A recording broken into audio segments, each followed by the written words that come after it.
Now, it should be that if I were to cross this one off, that Correct.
clerk will call the roll. Glenn Whitley, County Judge. Here. Roy Charles Brooks, Commissioner Precinct 1.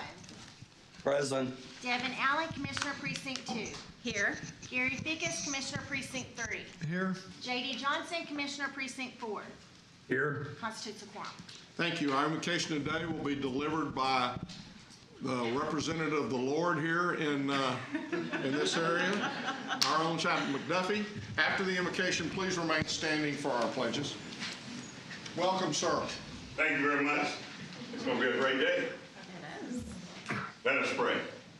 Father, thank you for this day. We thank you for what you're doing in our lives.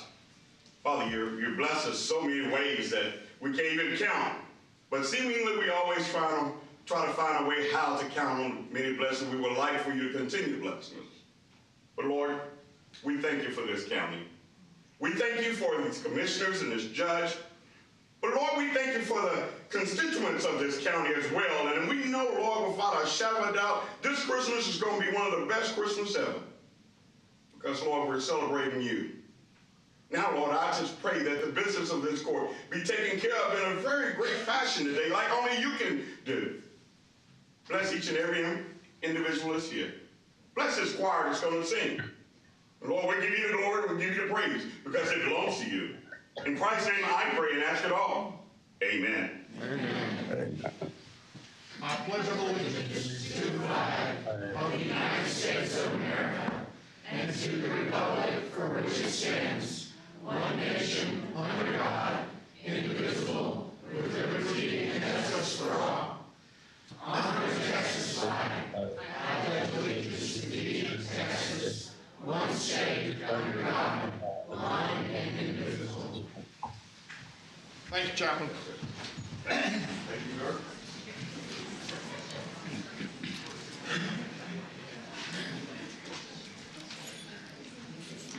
Bring them on in. Oh, boy. If y'all open them doors, we're going to have some folks come in. Oh, here we go.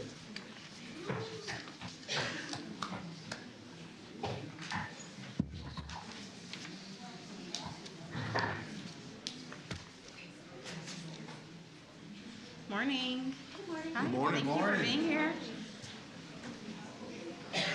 Commissioner Brooks, do you want to, how are we going to do this? Are you going, Roderick, you're getting up. Are you going to introduce or go right ahead? I'm going to defer to Roderick.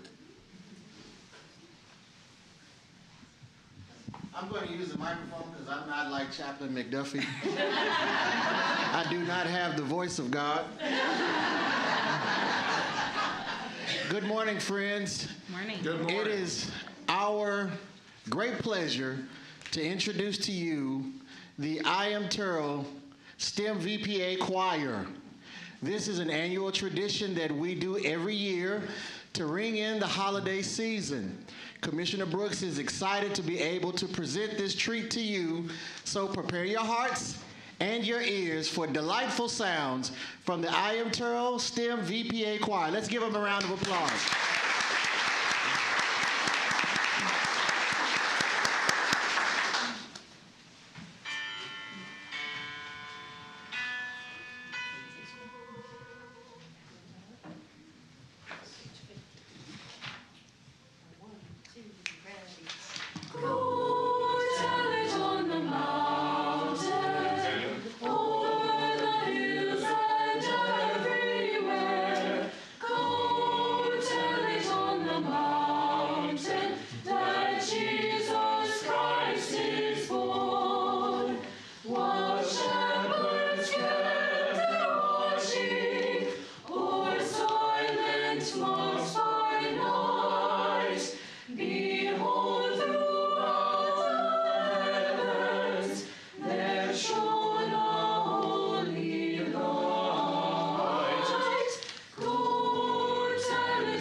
esteem very gentlemen, let nothing you dismay. Remember Christ our Savior was born on Christmas Day to save us all from Satan's power when we were gone astray. Oh, tidings of comfort and joy, comfort and joy. Oh, tidings of comfort and joy.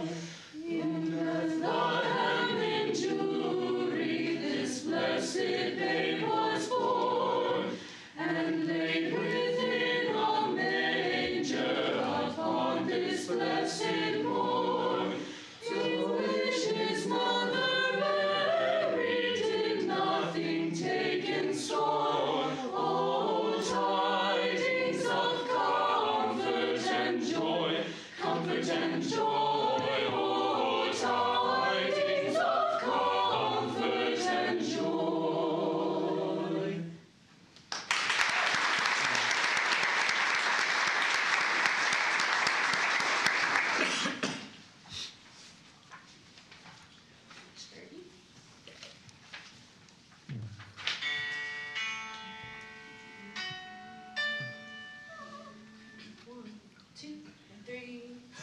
Joy to the world, the Lord is come.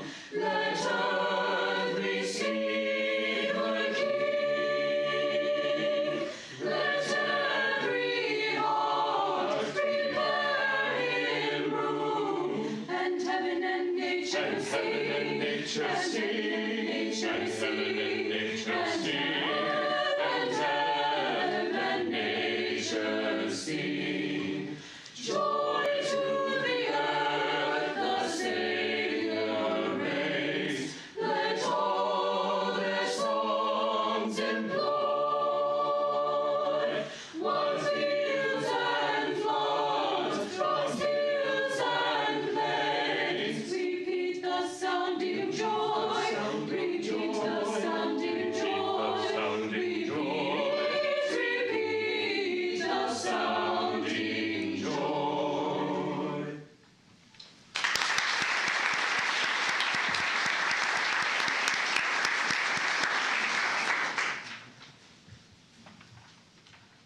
We're going to sing Silent Night now, and if you want to sing along with us on the first verse, join our choir. Go ahead.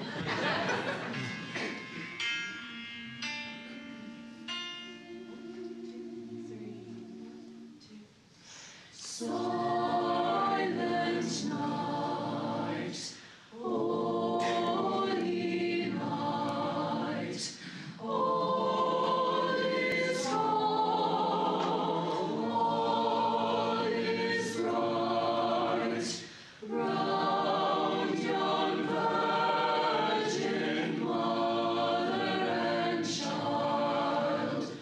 Holy infant, so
our last piece, we just want to thank you so much for the invitation. We hope our music brings you holiday cheer.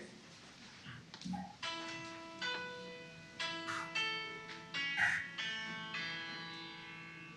2, 3, ready. We wish you a Merry Christmas. We wish you a Merry Christmas. We wish you a Merry Christmas and a Happy New Year. Good tidings to you wherever you are. Good tidings for Christmas and a Happy New Year. Oh, bring us some figgy pudding. Oh, bring us some figgy pudding. Oh, bring us some figgy pudding and bring it right here. Good tidings to you wherever you are. Good tidings for Christmas and a Happy New Year. We won't go until we get some. We won't go until we get some. We won't go until we get some. So bring it right here. Good tidings to you wherever you are. Good tidings for Christmas and a Happy New Year. We wish you a Merry Christmas. We wish you a Merry Christmas. We wish you a Merry Christmas and a Happy New Year.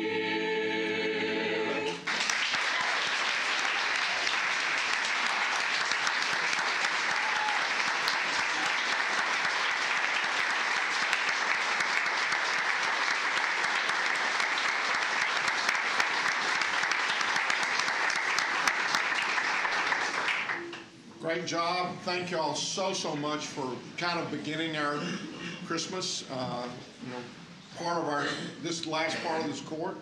We appreciate you very much and thank you all for being here. Thank you. Thank you.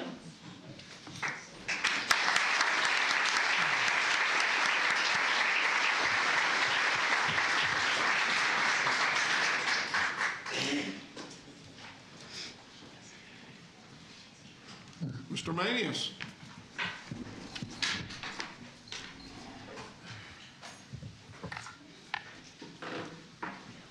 Let me grab my card, please.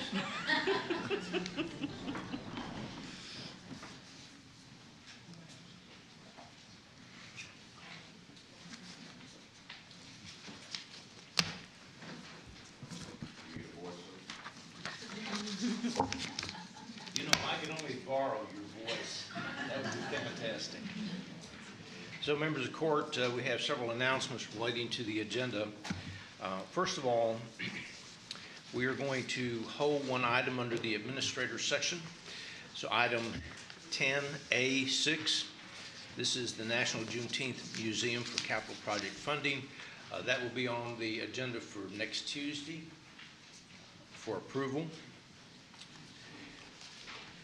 Also, I'd like to remind you that as we move to the approval of the bonds and certificates of self-insurance, Mr. Crowderville has a list that he will be presenting to the Commissioners Court at that time for approval.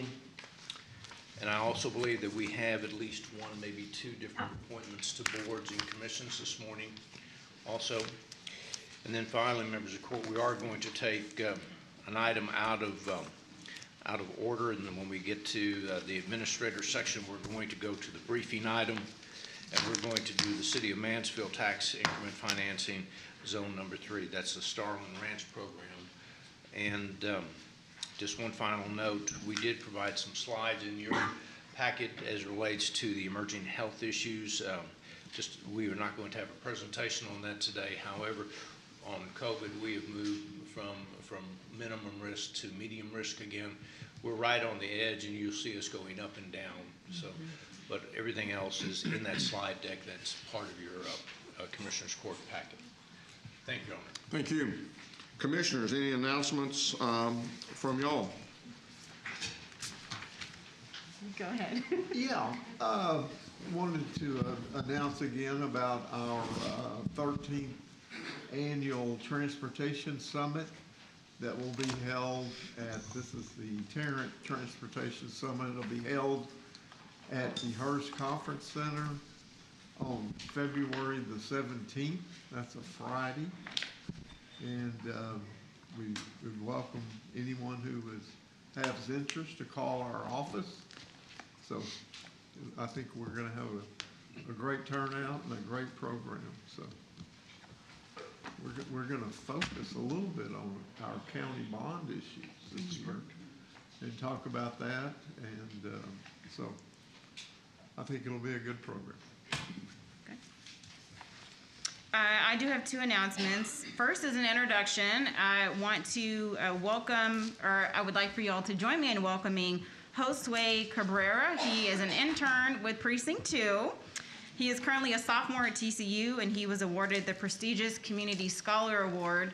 Now, this designation or scholarship is awarded to approximately 50 incoming first-year students of diverse backgrounds. Each scholar receives a full scholarship to TCU, including the opportunity to study abroad, and Josue joins our team with a lot of really amazing experience. It's certainly to be just a sophomore in college, including mock trial, debate team, and he continues to be a debate team coach and mentor as he was as a student at the Barack Obama Male Leadership Academy in Dallas County. So please join me in welcoming Josue to the Tarrant County team.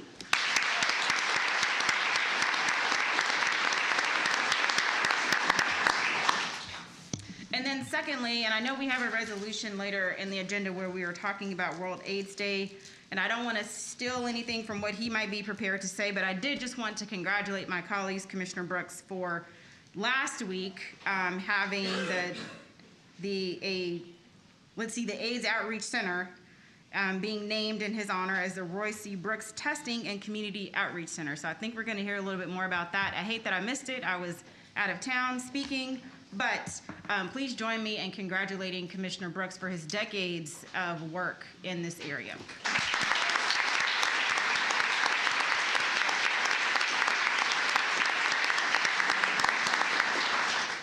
And that's all I have. Thank you. Commissioner Brooks, did you have? Yes, I do have one announcement, and that is that the JPS Medical Home Southwest will have a groundbreaking tomorrow afternoon at 2:30.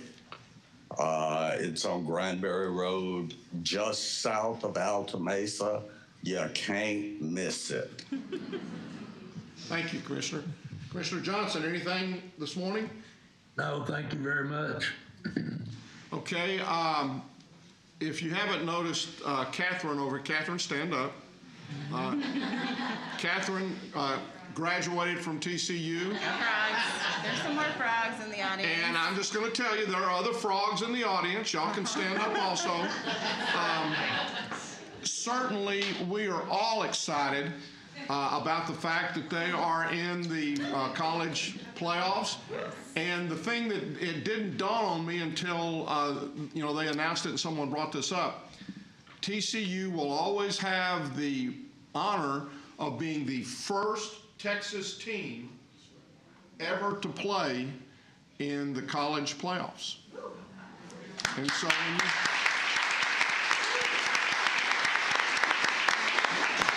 now I'm sure there's some Longhorns and maybe some Aggies and some other folks in here who say, I can't believe this, but yes, our Horned Frogs will be the first Texas team to have been in the playoffs, and we're very excited about that, and we look forward to them whooping up on those Michigan folks. I just need to say something. Tracy, are we number one or what? So very exciting time, and we're looking forward to the playoffs this year from that standpoint. Judge, did LSU play this weekend? No, they were at home watching the television with the A&M Aggies. Messy. And yes, I do know that A&M beat the heck out of LSU this year, so. But you know, there's always some little miracle that happens every year.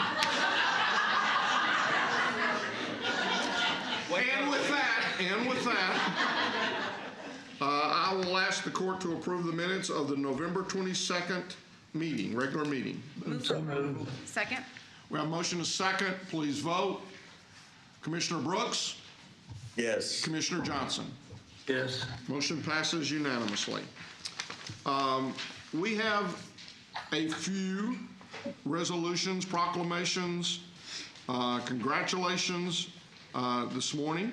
And I'm going to begin and ask for ratification for a resolution for Judge Jamie Cummins, for Judge Molly Jones, and for Judge Scott Wish. Second. We have a motion and a second. Please vote. Commissioner Brooks? Yes. Commissioner Johnson? Yes. Motion's passed unanimously. Next is Commissioner Brooks for World AIDS Day. All right. Would you read that into the record, please, Your Honor? And if there are persons present to receive it, would you present it for me, please? I believe we have some folks here, Lynetta Wilson, maybe James Berglund. If y'all would come forward at this time. Christopher Walker. And here I'm going to get started real quickly. Yancy Al. Yeah, y'all come forward. Just kind of get me in practice for the employee recognition coming up here. Let me read this into the record. Whereas our nation joins the world in celebrating the extraordinary advancements we have made in the battle against HIV and AIDS, and remembering those who we have lost, and whereas globally there are approximately 38.4 million people living with HIV, with 1.7 of them being children, and whereas an estimated 1.2 million people in the United States are living with HIV/AIDS, and approximately 6,419 people living with HIV/AIDS residing in Tarrant County, where there were 305 newly diagnosed cases in 2020, and whereas HIV remains a leading cause of death worldwide, and women and children around the world are particularly vulnerable due to gender inequalities and gaps in access to services.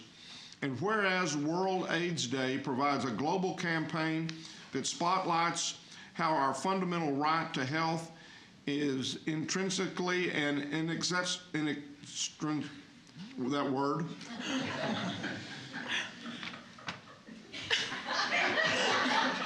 to other basic rights, the right of food, to shelter, to freedom, to clean water and safety. And whereas the Tarrant County 2022 World AIDS Day theme is Art Beats HIV, highlighting the role of biomedical advancements in improving the quality of life for people living with HIV and preventing the transmission of HIV. Now therefore be it resolved that we, the Commissioners Court of Tarrant County, do hereby recognize the organizations in Tarrant County for their commitment to ending HIV epidemic through diagnosis, training, and preventing those who are at risk and living with HIV/AIDS.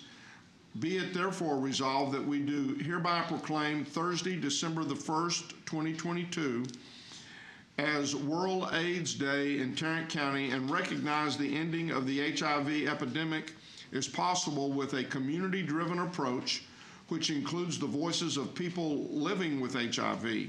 In witness whereof we have hereunto set our hands and caused the seal of Tarrant County to be affixed this 6th day of December 2022. Move approval. Second. We have a motion and a second. Please vote. Commissioner Brooks? Yes. Commissioner Johnson? Yes. Motion passes unanimously. Let me just say, Judge, that when I got involved in AIDS work some 30-odd years ago, what we did was to prepare people to die, because AIDS 30 years ago was a death sentence. It is no longer a death sentence. Now we're preparing people to live long, healthy, and useful lives. We used to say back then, 30 years ago, we would be involved until it's over. Well, we're close, but it's not over yet. So we'll continue to be involved until it's over everywhere and for everyone. Thank you. Okay, now come on, turn. We gotta get pictures. Yes, you gotta get pictures. You know, there you go. Go over here. She takes one. It's gotta flash 3 times before we move on this one. 3 times.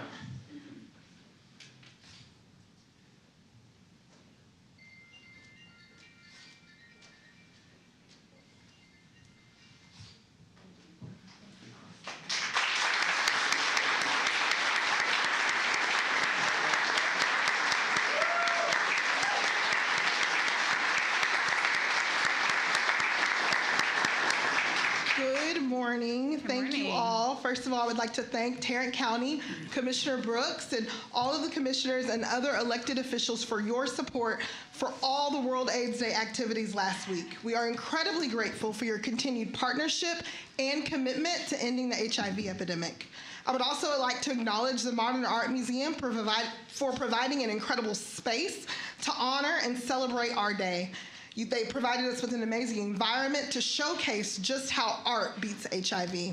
With gratitude, we would also like to acknowledge our sponsors who made the day possible: Gilead Sciences, Can Community Health, and Vive Healthcare.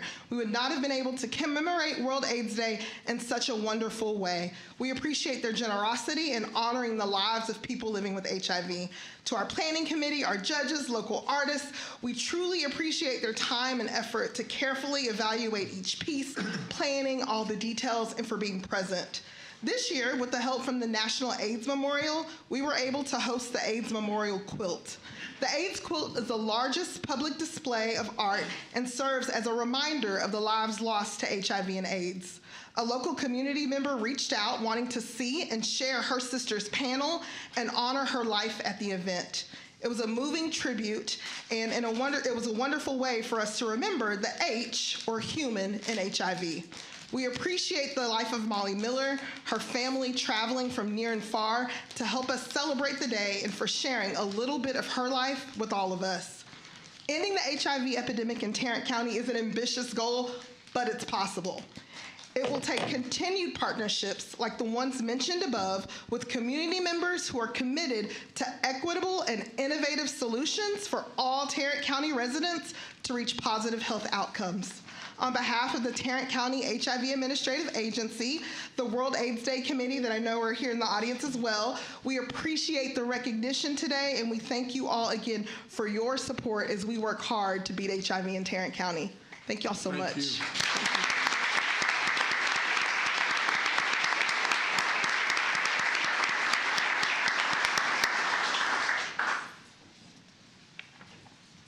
Commissioner Brooks, I believe you also have the next resolution. It is a memorial resolution honoring the life of Jim Lane, one of Tarrant County's favorite sons. It has already been presented to the family, but if you would read it into the record, Judge, I would appreciate it. Whereas the family and friends of James Warren, Jim Lane, were deeply saddened by his death on Sunday, November the 27th, 2022, and whereas the passing of Jim Lane took from our community an exceptional civic leader, attorney, trailblazer, husband, and father who touched the lives of many, and whereas Jim Lane was born on June the 9th, 1944 in Uvalde, Texas, earned a bachelor's degree from Texas Christian University, and earned a Bachelor of Law degree and Doctor of Jurisprudence from Baylor University. And whereas, after being admitted to the bar in 1958, Jim Lane served as a captain in the U.S. Army JAG Corps from 1969 to 1973, and ultimately returned to Fort Worth to practice law before the Texas Supreme Court, Fifth Circuit of the U.S. Court of Appeals, Federal District Court for the Northern District of Texas, U.S. Tax Court, U.S. Court of Claims, U.S. Court of Military Appeals, and the United States Supreme Court. And whereas Jim Lane, a strong pillar of his community, served on numerous boards, including the Fort Worth Historic Preservation Society, Fort Worth Stockyards Task Force, Fort Worth Hispanic Chamber of Commerce, Fort Worth NAACP, North Fort Worth Business Association, Texas Motor Speedway, Fort Worth Sports Authority, MHMR of Tarrant County Hospital District, Tarrant Regional Water District, Trinity River Vision Authority, and as councilman and mayor pro tem of the city of Fort Worth.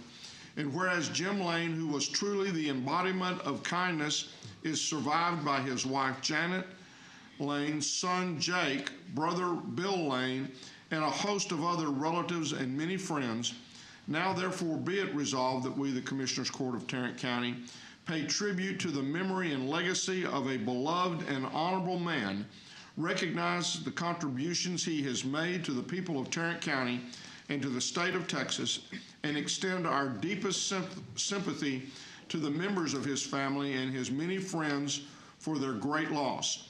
In witness whereof we have hereunto set our hands and caused the seal of Tarrant County to be affixed this 6th day of December 2022. I move ratification of the memorial resolution. Second. We have a motion and a second. Please vote. Commissioner Johnson? Yes. Commissioner Brooks? Yes. Motion passes unanimously. He was a great man. He was a great, great public servant. We're going to miss him. So we'll adjourn in his honor today. Yes, I think that would be very appropriate. We will adjourn in Jim Lane's honor today. Commissioner Allen, I believe you have a couple of resolutions. I do. The first of which is recognizing Dental Health Arlington and their 30th anniversary. And I'm going to read this resolution into the record, and then we have a whole host of people representing DHA who are joining us. So I'll go ahead and wait and let you all sit for a little bit before I call you down. But so whereas Dental Health Arlington, located near the intersection of North Cooper Street and Sanford Street, is a nonprofit, low-cost dental resource serving Southeast Tarrant County families since 1992. And whereas the mission of Dental Health Arlington is to provide preventative and pain-relieving services to low-income residents, as well as educate children about good oral hygiene habits. And whereas Dental Health Arlington has bridged with community partners such as United Way, the Arlington Tomorrow Foundation, Greater Arlington Chamber of Commerce, as well as Mr. Andrew and Dr. Amy Schoenig, benefactors for whom the state-of-the-art Schoenig Dental Clinic was renamed and rebranded. And whereas during the COVID-19 pandemic, Dental Health Arlington felt the pressures of permanently closing, as we all did. However, with the community's ongoing support, it was one of the only community clinics that treated over 150 emergency dental patients during this time. And whereas Dental Health Arlington offers Smiles, or Sealing Molars Improve the Lives of Every Student, and that program is award-winning. It's a school-based sealant program for 1st to 3rd grade students in the community.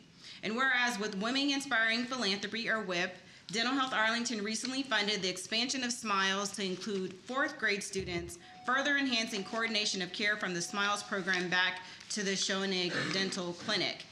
And whereas Dental Health Arlington has committed to continue collaborations in an effort to improve the quality of life in our youngest leaders. Now, therefore, be it resolved that we, the Commissioners Court of Tarrant County, do hereby congratulate Dental Health Arlington on their 30th anniversary and for their service to our community, in witness whereof we have hereunto set our hands and caused the seal of Tarrant County to be affixed this 6th day of December 2022. And with that, I move for approval. Second. We have a motion and a second. Please vote. Commissioner Johnson? Yes. Commissioner Brooks? Yes. Motion passes unanimously. Very good. And so joining us today is Nancy Blaine, and you all can go ahead and make your way down to the podium. Nancy Blaine, who's the Executive Director of DHA. Glenda Bell, who is the Smiles Director. Lily Gerlard, who is the Schoenig Dental Clinic Director. Sarah Johnson, who's the Financial Director. Scott Parsonen, who is the current Board Chair. Brig Sermon, who's on the board, as well as David Curtis, Dan Bloomberg, Keisha Mays, trustee, Arlington ISD trustee Keisha Mays. I don't know, was Maureen able to make it? But she is on the board, or the advisory council, Maureen Maidlow, and then Sally Hopper. Great, very good. Okay, y'all turn around and look Yes. him.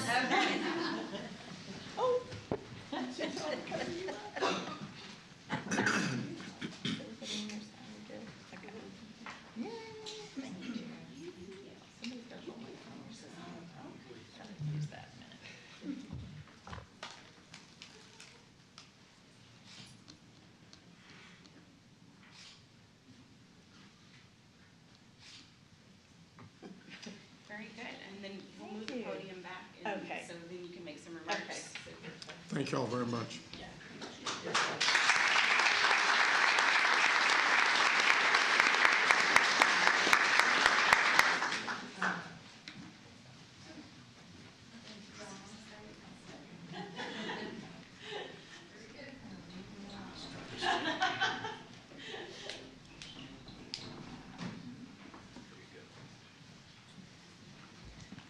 Well, thank you guys for recognizing us today. This is amazing. So thank you, Commissioner Devin Allen. We've known each other for several years, and she's always been a huge supporter of ours. And thank you, Judge Whitley. I know you have been as well, and we're going to be sorry to see you guys go. So I am very thankful that my board members and my staff were able to make it. This is just my management team, and they're awesome, and they help us prepare for the mission every week. We have boots on the ground that are still out there working today, so they couldn't be with us. I'm very happy to have our former executive director, Sally Hopper, who kind of brought the clinic and the Smiles program to where it was when I stepped in about 8.5 years ago. And I'm just so proud as a former dental hygienist and a public health provider. It is so empowering, and it's just very exciting for us to be recognized by you guys today. We've worked the last 30 years trying to serve the people that have no access to affordable dental services. And thanks to many, many other agencies, we're able to do that very thing. We provide a private practice, dignified experience for our patients that come through. We handle emergency patients on a walk-in basis, and we try to give them a true experience to where they understand that if they take care of their oral health, they'll be much healthier in the long run. So we're very, very thankful. We couldn't do what we do without partnerships, including the Tarrant County Hospital District, Arlington Tomorrow Foundation, Texas Health Resources, the City of Arlington, Community Development Block Grant, and United Way. I just want to say thank you again so much for this recognition. Thank you. Thank you.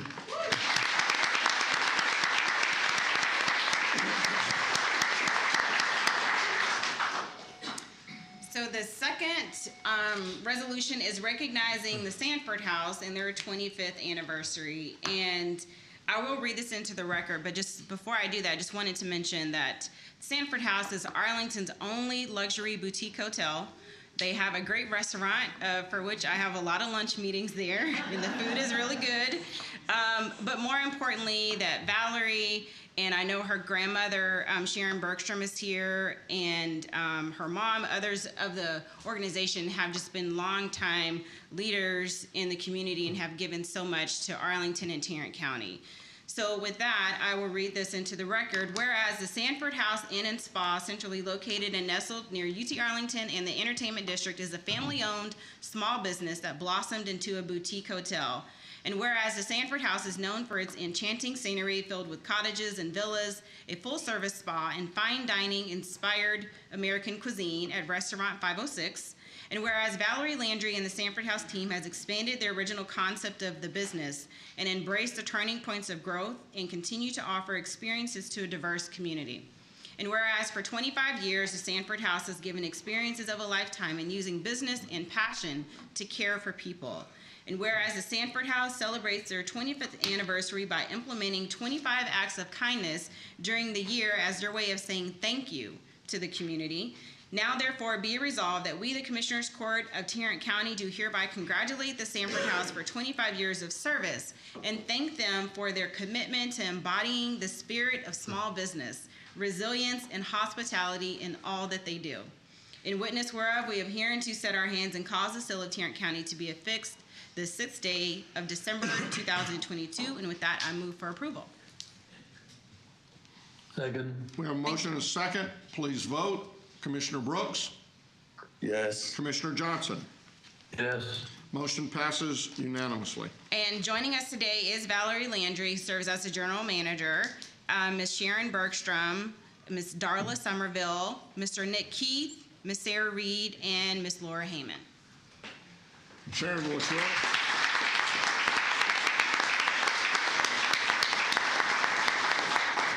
Thank you all for being here today.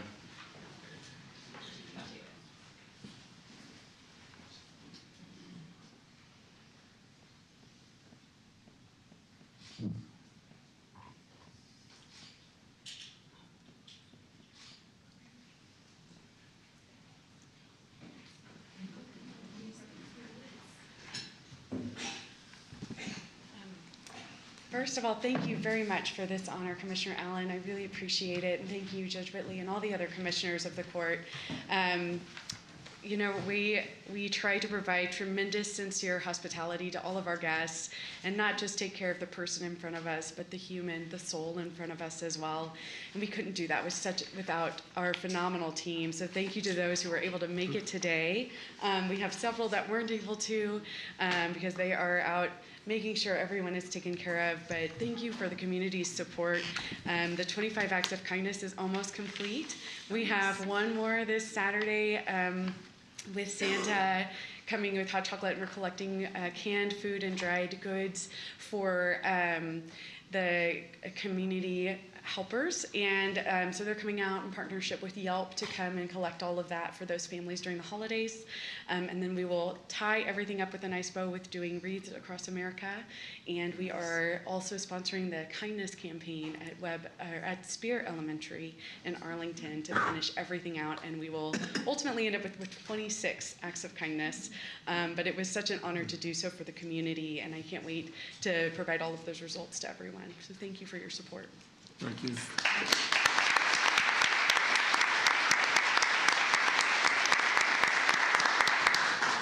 Next, we come to my favorite time of the month, and that's the employee recognition. Again, I would just say that you employees are what makes Tarrant County such a great place to live, to work, to raise a family. And so we appreciate you very much. Just a little of the things to be aware of for you 5-year rookies. I'm not good at pronunciation, which I've already proven a couple of times today. So if you hear your name or alphabetically where it's supposed to be, you stand up. You'll be pretty safe in doing that. And then I'll call the entire group for 5, 10, 15. And at the end of that 5-year, then we'll recognize you a little bit, and then you can sit down at that point in time. But don't sit down before then. So we're going to start off with our 5-year employees. And the first one is Anna Ayers from the Sheriff's Office. Next is Bruce Blaisdell, Criminal District Attorney's Office. Megan Bradshaw, Criminal District Attorney's Office. Nick Davis, Public Health. Norma Gorinda, County Clerk. Yes, thank you, Norma, for being here. Kim Jones, County Clerk. Kim. Julie Kyer Pruitt, Tax Office. Richard McDonald, Sheriff's Office. Michael McGuire, Criminal District Attorney's Office. Monita Miner, Sheriff's Office. Helen Nigo, Elections. Shannon Slay, Human Services. These are our 5-year employees. Let's give them a big hand.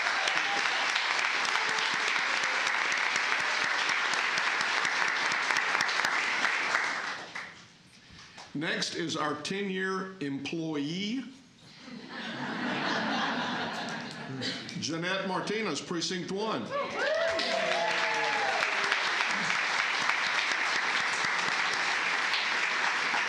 Sure am glad you were here. Now for our 15-year employees, Teresa Aguilar, Public Health. Candace Bryan, Tax Office. Glenn Burton, Sheriff's Office. Rebecca Ellinger, Sheriff's Office. Jennifer Parrish, Public Health. Tomasta Sanchez, Public Health. These are our 15-year employees. Thank you all for being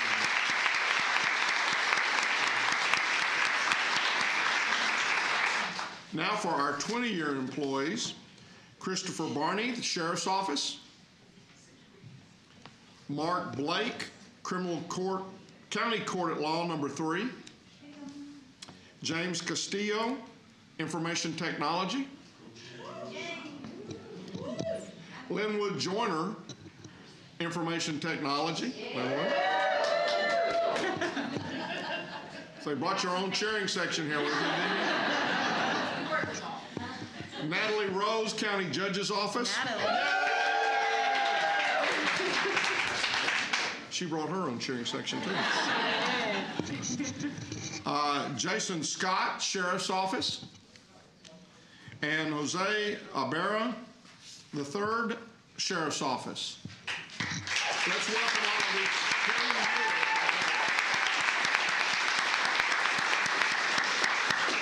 Now for the 25 plus, I call sometimes the last day before, sometimes the day. Our first one today is Renee Bassick, Sheriff's Office, 25 years. There's Renee. Started off, there you go, you can do that. Started off in the DA's office on the Narcotics Task Force and was there for over 18 years. Then went to the Sheriff's Office in admin, and in that area she works a lot with a lot of the different police departments. She said her memorable moments were some of the things that happened while she was on that Narcotics Task Force. She said she would hear all kinds of funny stories from the narcotics officers and what they would see and what you can just imagine. When I asked her what she likes most, she said, I've absolutely loved working for the county. She said the job, the people that she's had an opportunity to work with have all been great. Renee, thank you very much for your 25 years of service. You can sit down now, it's all right. Next is Cortland Fowler from the Sheriff's Office. He wasn't sure he was going to be able to make it down today, and it doesn't look like he was able to. Next is Jeanette Groats, County Clerk's Office.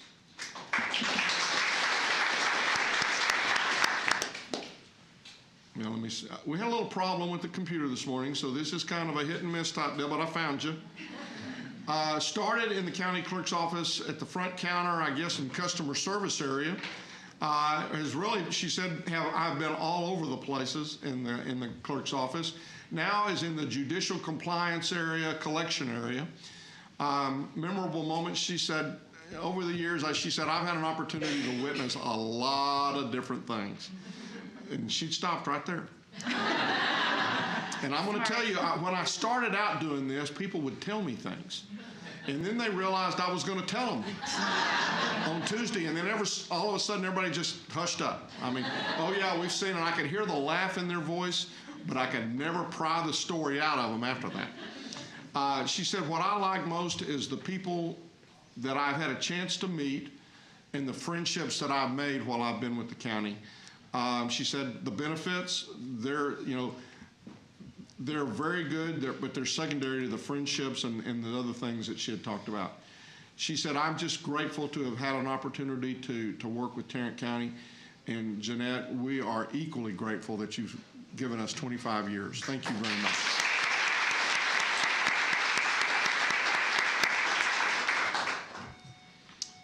Okay, let's see if this next one comes up. Sandra Martin with the tax office. Is Sandra here? She's not able to be here today, sir. Okay, Sandra has, as I said, been there for 25 years. She's now in the refunds area. She said, I've just had some great times with that. She said, I absolutely love the department that she's had a chance to work in. Next is Kelly Mosley. There's Kelly.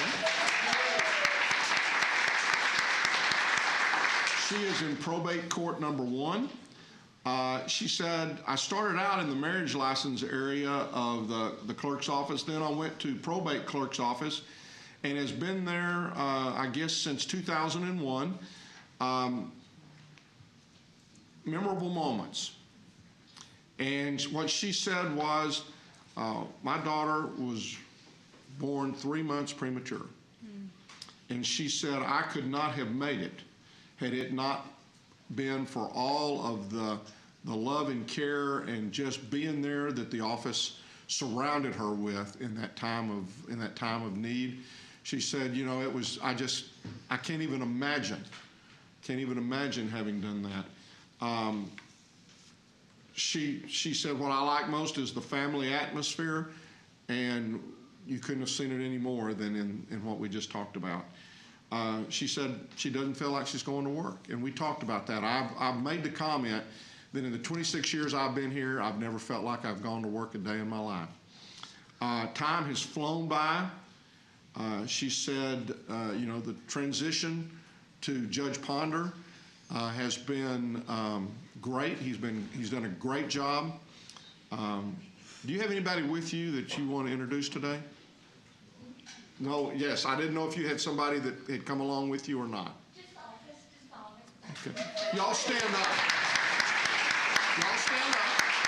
Stand up. Now, the one question, did you ask the judge the question I asked you? I haven't. Go ahead and ask him. How tall are you? Judge Ponder was with us as the civil attorney for the Commissioner's Court for many years when Judge Vandergriff was here. And every time he'd walk into the office, Judge Vandergriff would look up at him and say, how tall are you? And as it turned out, I mentioned this to Kelly, and then I also know his father-in-law, and I mentioned it to his father-in-law, and I think he was a little surprised when his father-in-law asked him that one day. But we appreciate you very much, Kelly, and the service that you've given to Tarrant County. Thank you.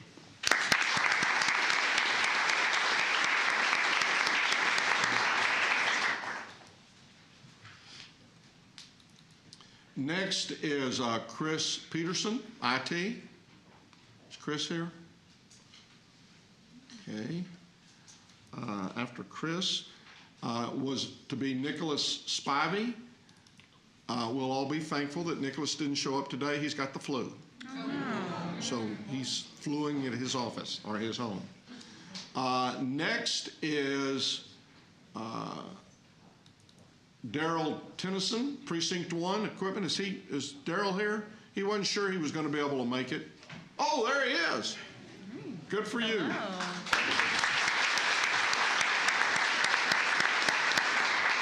Now, Daryl started out in Precinct 1 on the asphalt crew, then went into the maintenance department, spent some time over in the parks area, and is now an Operator 4.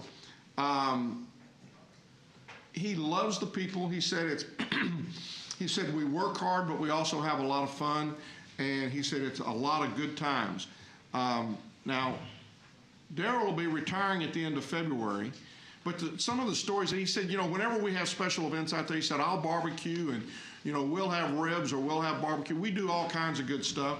And he said, he also told the story, he said, you know, that asphalt comes out pretty hot. Mm-hmm. And so he said, you know, if we wanted to keep our food warm, what we'd do is we'd put a little bottom on that thing and we'd wrap our food in aluminum foil, and then we could just put a little asphalt on top. And then by the time we got to lunch, it was warm and it was going good. And so, you know, again, in talking with Daryl, I could tell that he had a great time in his 25 years with the county. And Daryl, we appreciate you so much. Thank you.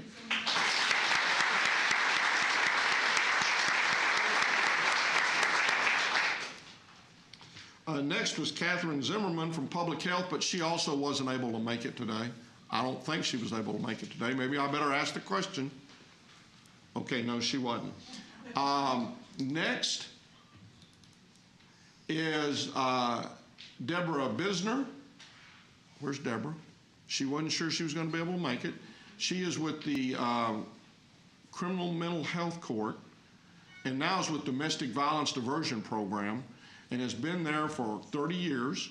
So she's working with Judge Cummings, and Judge Cummings is retiring this year, so she'll get to train the next judge. As many of our folks do, it's the program managers, court coordinators. They train these baby judges as they come in and teach them how to do things. Next is, okay, just a second. Carol Morris. Where's Carol? There she is. She's with the Sheriff's Office. Now, she started off as a clerk in booking. Now, I want you to remember that. In the Corrections Center, was promoted to jailer, then to dispatch, made rounds. Then she became sergeant while she was with the Admissions Task Force, and then went on and was promoted as lieutenant while with the Admissions Task Force, then went to North Patrol, and as of last Saturday, she went back into criminal investigations. So started out as a clerk and is now a lieutenant. And I think that more than anything just shows the opportunities that an individual has when they come to work for Tarrant County. She said memorable moments were working in patrol, and she said, I've seen everything. And I'm just telling you, I bet she has. She said what she likes most is the folks that she's had a chance to work with over the years and the variety of the work. I asked her, I said, did it go by pretty quick? She says, like a heartbeat. And when I asked her about the last 5 years, she said it's just a blur. And I've heard that pretty frequently too, just because of COVID and everything that happened in that particular point. So, Carol, I know you tried to sit down twice and I hadn't let you. But thank you so much for your 30 years of service.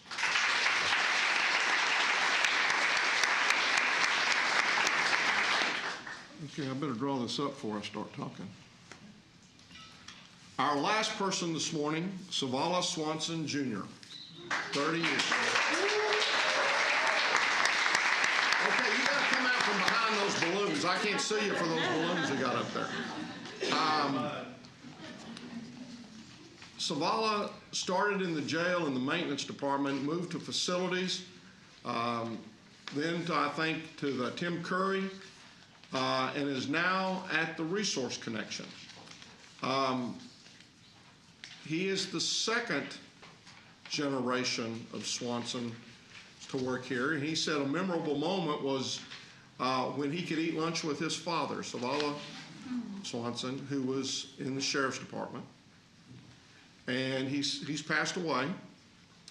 But that was, and just imagine that. And we've got 2 or 3 families who have generations with the county. He said, what I love most is the family setting, the way the department works.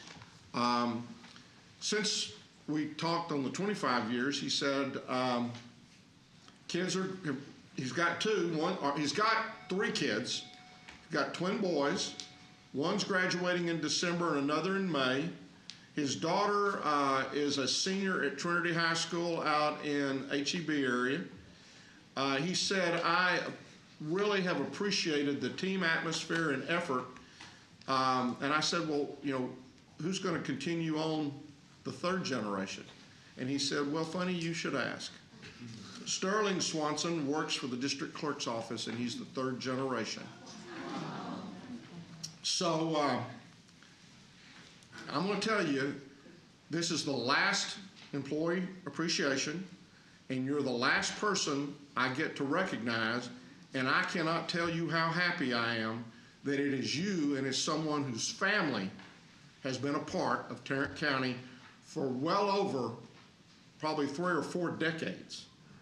So thank you very much for doing that.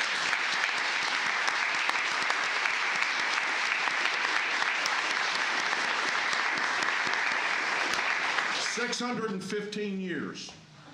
And And that's probably one of the lighter months. It's because of y'all that we are the county that we are.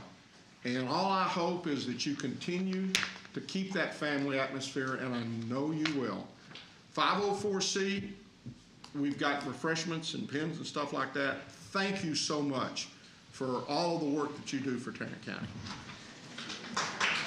We're going to recess for just a minute. Taking a little break. Taking a little break.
Are they still built? Oh, yeah. They can still build toll roads.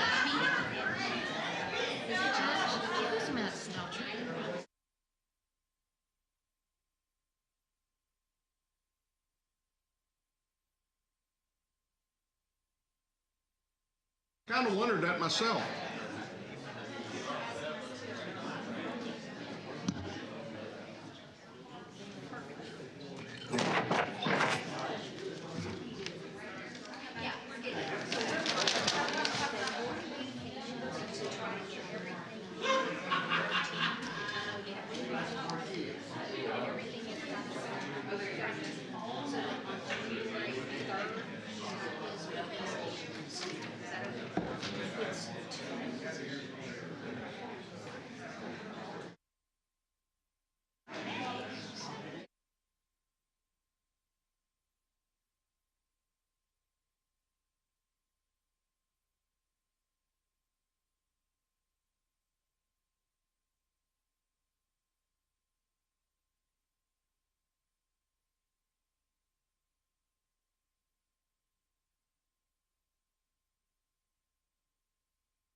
Mr. Johnson?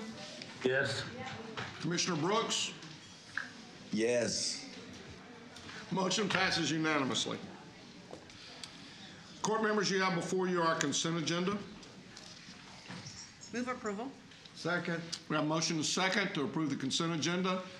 Please vote. Commissioner Brooks? Yes. Commissioner Johnson? Yes. Motion passes unanimously. Mr. Manius? Thank you, Your Honor. Members of the court, we can go to the briefing section now on item 12B. Ms. South is going to make this presentation to court. It concerns the participation with the city of Mansfield in their TIF zone number 3. Good morning. Megan. How are you all? And how are you? Good. Good. Here we go. So very briefly, the city of Mansfield has established a 121-acre tax increment financing reinvestment zone, generally located north of Hank Street, east of Audrey Lane, south of West Broad Street, and west of South 6th Avenue. This TERS was established to primarily facilitate the development and redevelopment within these areas, including mostly public infrastructure improvements. This specific TERS is expected to raise the taxable value within that zone from its current base value of $11,283 to over $543 million over the 40-year life of this zone. I want to pause right here. I know I just mentioned the word 40 years. However, the county will only be participating for the first 30 of the full 40 years. Be sure to remember that one. Yes. Yeah, whoever's sitting there. That's right. It won't be me. So today I have Kirk McDaniel from Petty & Associates. He's going to give you the full presentation up here, and then I'll come back up and finish it out. Thank you, Megan. You're welcome.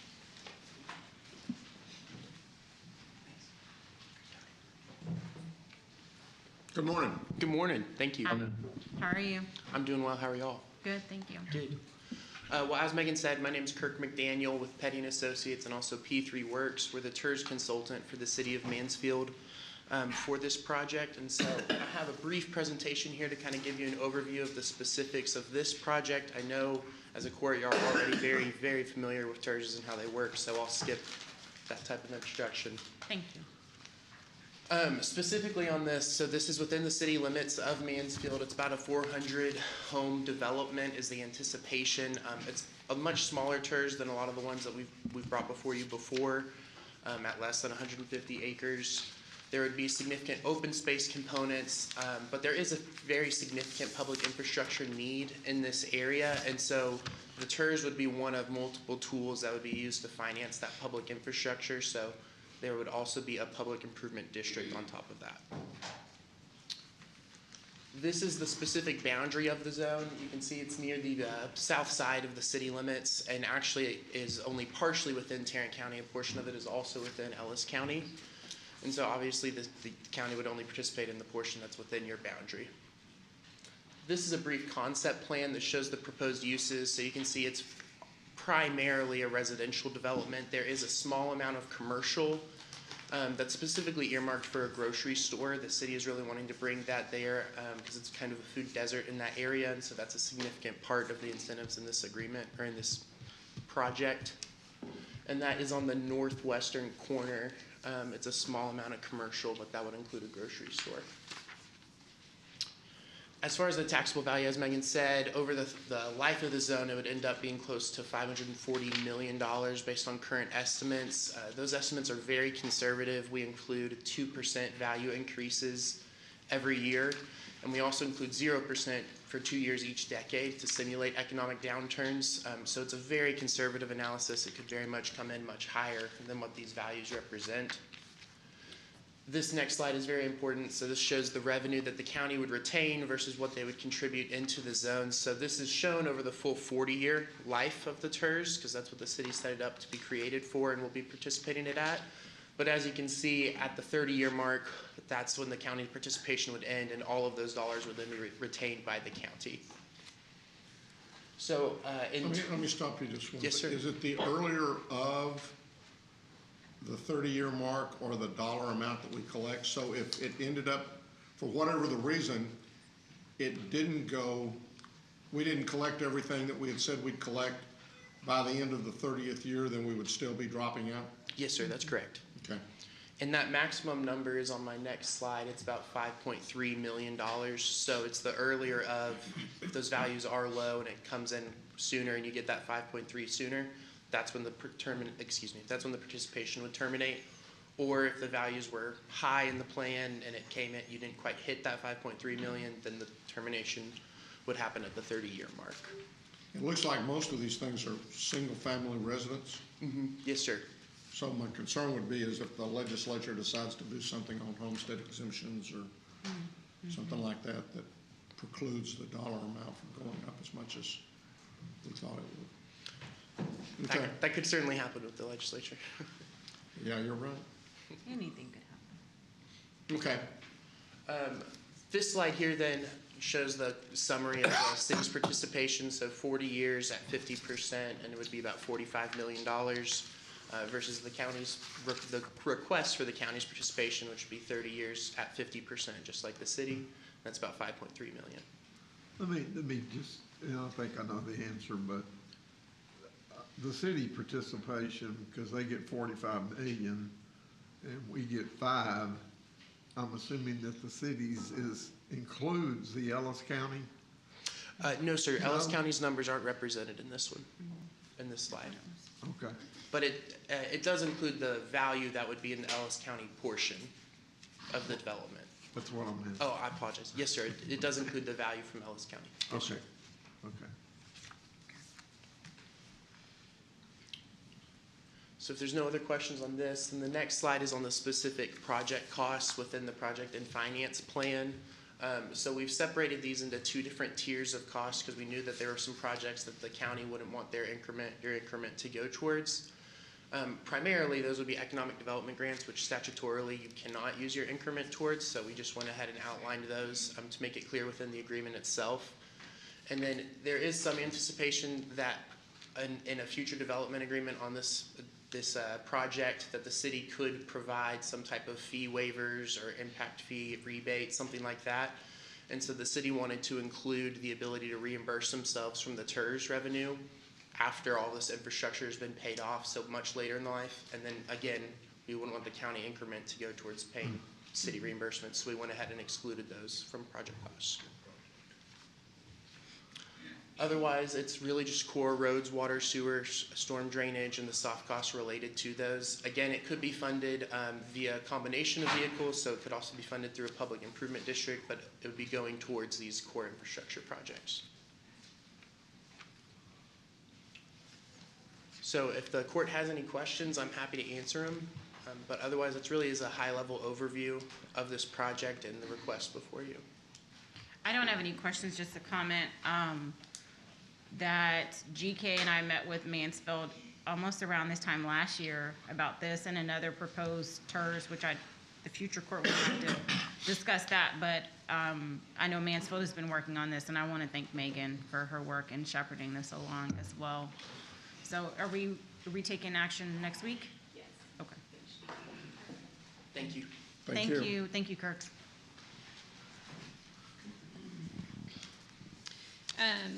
So yes, Commissioner Allen, you are correct. We're going to brief today. We will take action on this next week if there are no other questions. And just, I know Kurt didn't mention it, but the hospital district nor the college district are participating. It's just the county and the city, potentially Ellis County. And did they calculate that? It looks like they calculated the money at 22.9 cents per $100 value as opposed to the 22.4. And 224, is that the, yeah, we'll take care of it. 0.229. Yeah, that's correct. Oh, I see what you're saying. Yeah, we Okay. lowered the tax rates Right. since Yeah. then, so. Yeah, like the commissioner said, we started on this a year ago. Yeah. So that's where those calculations. It'll be corrected in the participation agreement. No other questions? You Thank know, Megan. the only thing, Wait a minute. I guess the only question I would have is that the second highest expense Mhm. was listed as soft costs. Mhm. I'd like to know what that is. Let me look into that and I will get that information to all of you. Okay. A listing of it. It's 5-point-something million. Yeah. Yeah, that's, I mean, because if it's architecture and stuff like that, again, are we talking about just the portion related to Tarrant County, or are we talking about the whole ball of wax? I'll make sure I get the listing and get it out to you. Make sure we're Okay. clear on that. Thank you. Thank you. So members of the court, we can now go to the administrator section. The first 4 items, Mr. Shatner is going to present those to the court.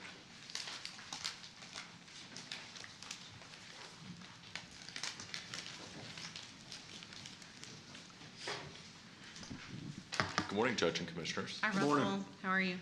I'm good. On item number 1, we're seeking the court to receive and file the Tarrant County COVID-19 recovery report dated December 5th, 2022. Move to receive, Second. We have a motion and a second. Any discussion? Please vote. Commissioner Johnson? Yes. Commissioner Brooks? Yes. Motion passes unanimously. Thank you. On item number 2, we do not have for sub-item A, we do not have any changes to the FRF budget this week. We will be having changes next week. But for item B, we're asking the court to receive and file a list of agenda items that appear on the December 6th agenda. Move to receive and file. Second. We have a motion and a second. Any discussion? Please vote. Commissioner Brooks? Yes. Commissioner Johnson? Yes. Motion passes unanimously. Thank you. On agenda item number 3, we're seeking the court's approval of a subrecipient agreement between Tarrant County and the Texas Tech Health Sciences Center for the traditional BSN program Mansfield Expansion Program. Move for approval. Second. We have a motion and a second. Any discussion? Please vote. Commissioner Brooks? Yes. Commissioner Johnson? Yes. Motion passes unanimously. Thank you. And then finally, agenda item number 4, we're seeking approval of subrecipient agreements between Tarrant County and the City of Grand Prairie for the Tyree Park Phase 2 program in Girls Inc. of Tarrant County as part of our Tarrant County Fiscal Recovery Funds program. Move for approval. Second. We have a motion and a second. Any discussion? Please vote. Commissioner Brooks? Yes. Commissioner Johnson? Yes. Motion passes unanimously. Thank you.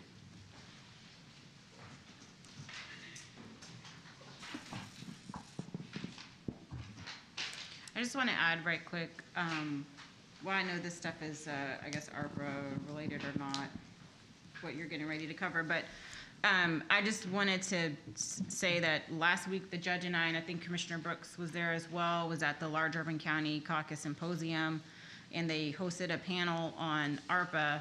And I was asked to talk about the great things that we're doing here in Tarrant County. And after that panel, during the panel, but then also afterwards, definitely colleagues from across the nation wanted to visit with us on how are we doing what we're doing.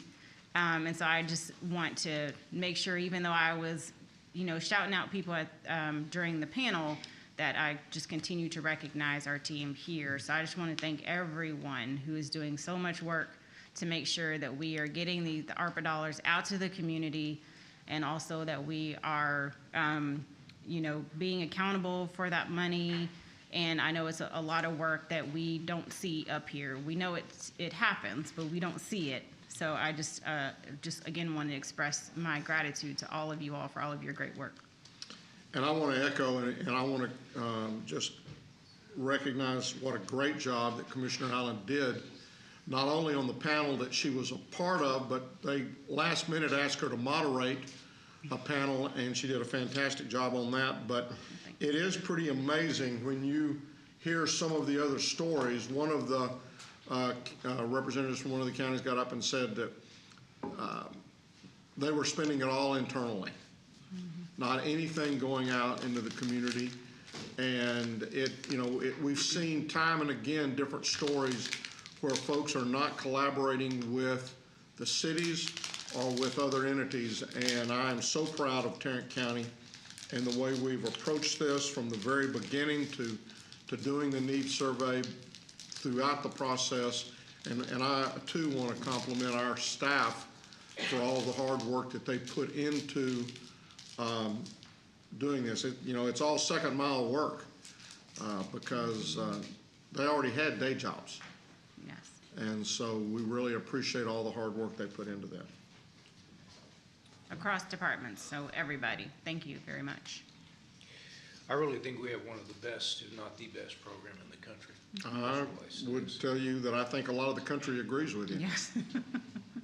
So, members of court, if we can now go to item number 5, we're requesting that the court approve a contract between Tarrant County and the Fort Worth Museum of Science and History for the capital project funding. This would allocate $3 million toward the renovation and reconstruction of the museum. Move approval, and I would note that I serve on that institution's board, though I don't see any conflicts of interest. Second. We have a motion and a second. Any discussion? Please vote. Commissioner Brooks? Yes. Commissioner Johnson? Yes. Motion passes unanimously. So, court, remember we said we were going to skip number 6. We're now going to move to item number 7. And we're requesting that the Commissioners Court approve a contract with the National Medal of Honor Museum Foundation for capital project funding. This would allocate $1 million as part of the construction process for that museum in the city of Arlington. Move for approval. Second. We have a motion and a second. It's from a discussion standpoint. Commissioner Allen and I attended the Founders celebration at the Cowboy game this past Sunday evening. I can't even begin to tell you how excited I am at the fact that Arlington, Texas, in Tarrant County, is going to be the home of the National Medal of Honor Museum. I think it's going to have a tremendous impact, certainly on the economy of Tarrant County and Arlington, but that's not even on the top 10 list as to how excited and why I'm excited about this. That it's going to be such an educational museum. It's going to be such an opportunity to highlight not only the individuals who have received the Medal of Honor over or since the Civil War when it was first began, but it also talks about what they did not only to receive the honor, but what they did afterwards to honor the folks who I guess were in some way responsible for them receiving the honor. And every one of them that you talk with, Don't ever say, well, we're so proud of you as a winner of the, no.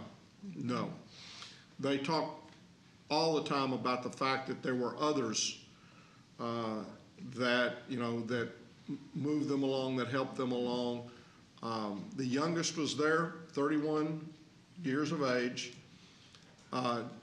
jumped on a hand grenade and amazingly survived to save the lives of other folks within his unit. There were 18 of those individuals there. There are only 65 that are still alive. And so there is an urgency in getting this built so that they will have an opportunity to come and to visit it. But in the, when you stop and think that there have only been slightly over 3,500 recipients of this since the Civil War, then it talks about how rare this is, and it's really humbling to be in their presence. And I say that not a single one of them ever really spends much time talking about what they did. In fact, you almost have to kind of coax it out of them. But we're so excited. They have raised now somewhere north of 185. I'm looking at Kristen because Kristen is helping, Kristen Vandergriff is helping with this and to raise money and to work with that organization. They're north of 185 million. I think their goal is around 250 to 260 million. And I think they'll get there very easily. We've had the groundbreaking. It's going up. And it should be complete by 2024. And again, we're very excited about that and very excited and proud of the fact that Tarrant County is a part of that effort, and as is Arlington and many others around this area. Charlotte Jones is kind of the head, I guess, of the effort here. And, she can twist arms with the best of them. She probably learned it from Daddy. But it is a great effort, and I am very, very excited that we're going to be making this, this donation to this particular effort. Any other discussion? Please vote. Commissioner Brooks? Yes. Commissioner Johnson? Yes. Motion passes unanimously. Members of the court, we can now go to item number 8. We're requesting that the court approve a contract between the county and the Mental Health Connection of Tarrant County to fund costs associated with the Change Makers project. The dollar amount of that is $65,000. Move for approval. Second. We have a motion, a second. Any discussion? Please vote. Commissioner Brooks? Yes. Commissioner Johnson? Yes. Motion passes unanimously. Members of the court, on item number 9, we're requesting that the court also approve a contract between Tarrant County and Safe Cities Commission doing business as One Safe Place to fund certain operating expenses. This amount is an amount of $250,000. Staff is recommending approval. Move for approval. Second. We have a motion, a second. Please vote. Commissioner Johnson? Yes. Commissioner Brooks? Yes. Motion passes unanimously. Members of the court, on item number 10, Ms. South is going to address the court on that issue.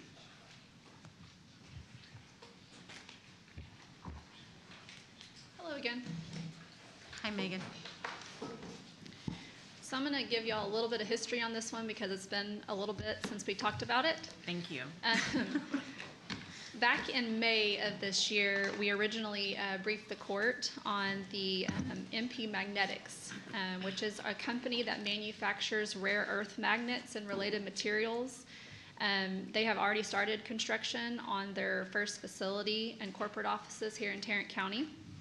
They are currently based out of Las Vegas, Nevada, for its corporate headquarters, and the Mountain Pass, California is where their mining operations are located. This company is rapidly expanding its presence in the U.S., and the facility is going to be located at 13840 Independence Parkway in Fort Worth, also better known as the Alliance Corridor area.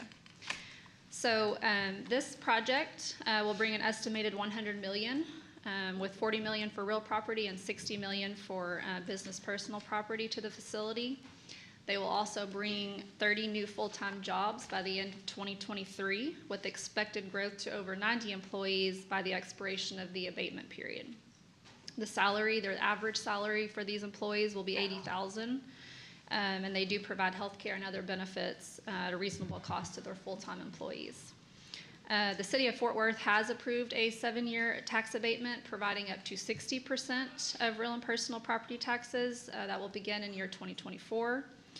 And at the minimum required investment of $100 million and the maximum tax abatement of 50% for the full 7 years for the county, the project could receive a total abatement of approximately $801,500 from the county.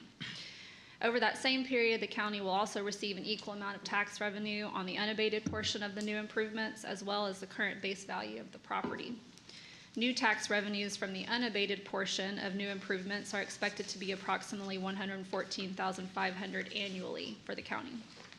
I do, on the phone, have Matt Schlauster. If y'all have any questions for him before. Well, that's who that is. That's who that is. I'm sure y'all have been wondering this whole time who's up there. That is who he is. So I'll let him say a few words before we close out here. Okay, thanks, Megan. Great to be before all of you again. Thank the commissioners for. As Megan indicated, we're going to be making magnets in Fort Worth, and these magnets are really important because they power electric motors, whether that's in an electric vehicle or an actuator or a robot.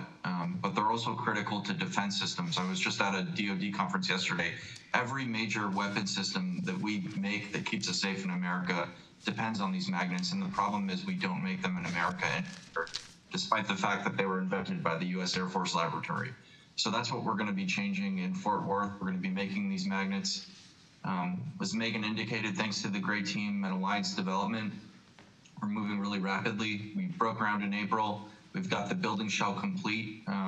We've got a couple dozen employees now here in the area set up at temp spaces, and we're just really looking forward to getting going and adding some value to the community and to this national effort with respect to onshoring. So thank you. Thank you, Matt.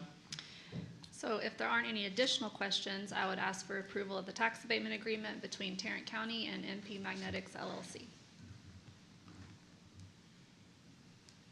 I'll make the motion. I'll second. Second. We have a motion and a second. Any discussion? Please vote. Commissioner Johnson? Yes. Commissioner Brooks? Yes. Motion passes unanimously. Thank you. I would just ask, based off of what Matt mentioned about their efforts, I guess in what they make and the magnets and its implication for electric batteries, that we somehow connect that with our electrification, because that definitely needs to be credited to that effort that we're working on here in Tarrant County. Perfect. Thank you. Thank you, Matt. So, members of court, on both items 11 and 12, Ms. Young is going to make that presentation to the court. Merry Christmas, honorable members of the court. Staff is here today requesting approval for a donation agreement between Tarrant County and Walsh Ranch Limited Partnership for an engineering plans related to the Texas Department of Transportation I-20 Tarrant and Parker County line to Markham Ranch Road construction project. This $22.4 million project is scheduled for letting in May of 2023. To facilitate the project, Tarrant County plans to enter into an advanced funding agreement with TxDOT for a local project partner. Tarrant County will be responsible for the engineering portion for the project. Walsh Ranch will donate the engineering plans to Tarrant County for the construction project, after which Tarrant County will provide same plans to TxDOT to satisfy requirements for the advanced funding agreement. The value of the plans is $3,475,000. There will be no physical impact associated with this item. Staff recommends approval. Move approval. Second. We have a motion and a second. Any discussion? Please vote. Commissioner Brooks? Yes. Commissioner Johnson? Yes. Motion passes unanimously. All right, the next item is that we're requesting an approval and adoption of a resolution in support of Texas Department of Transportation in its efforts to expedite construction on I-20 Tarrant and Parker Line to Markham Ranch Road. This resolution will be used to enter into a local transportation project advance funding agreement with TxDOT to facilitate the construction of Bentley Bridge Interchange Frontage Road. The AFA will assist in the final designs and plans, specifications, estimates for proposed interchange for the I-20 at Bentley Road in Tarrant County. There'll be no physical impact associated with this item. Staff recommends approval and adoption. Move approval. Second. We have a motion and a second. Any discussion? Please vote. Commissioner Johnson? Yes. Commissioner Brooks? Yes. Motion passes unanimously. Mr. Manius, why don't we, I think all of our public comments today pertain to items not on the agenda. That's correct. So why don't we go ahead, if you don't mind, move into that area, and we'll do that next. Your Honor, I believe we have 4 of those comments. Yes, and the first one I have is Representative Lon Evans. Lon, come on. Burnham. I'm sorry. Yeah, if you're Lon Evans and you're coming to talk with us, we're gonna look real and listen very closely.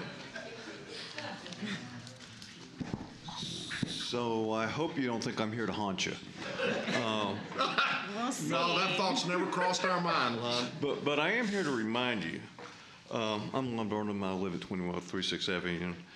I have appeared a number of times this fall over an issue that's of continuing concern to me and a number of other people. It's not on the agenda today, but while we were hearing that great presentation by the Terrell Coral Group, I started thinking about the number of families that this year will not have a family member at home with them because they died in the Tarrant County Jail. And I just don't think we can let any Commissioner Court meeting pass without thinking about Robert Miller's death, the need to be stronger and better at doing the mental health diversion program, and the need to reduce the inmate population. There are so many of them that are in there when they shouldn't be there. I know personal specific examples, one of whom was almost arrested just for going to the sheriff's office. That's a segue into, I want to thank the sheriff for, at the last Commissioners Court meeting, offering to meet with my faith group and give us a tour of the jail. I've been in contact with his staff, but they have not responded since Thanksgiving. So if I walk over there to the sheriff's office and go to the sheriff's office, I'm hoping no one will try to arrest me for just trying to set up an appointment for my faith community to have a tour of the jail. I just want to keep this issue in your mind and your hearts, because we're not doing nearly enough to address the needs of, Jesus referred to them as the poorest of the poor. We need to get on the program. Thank you for your time. Thank you. Next is Tara Rice.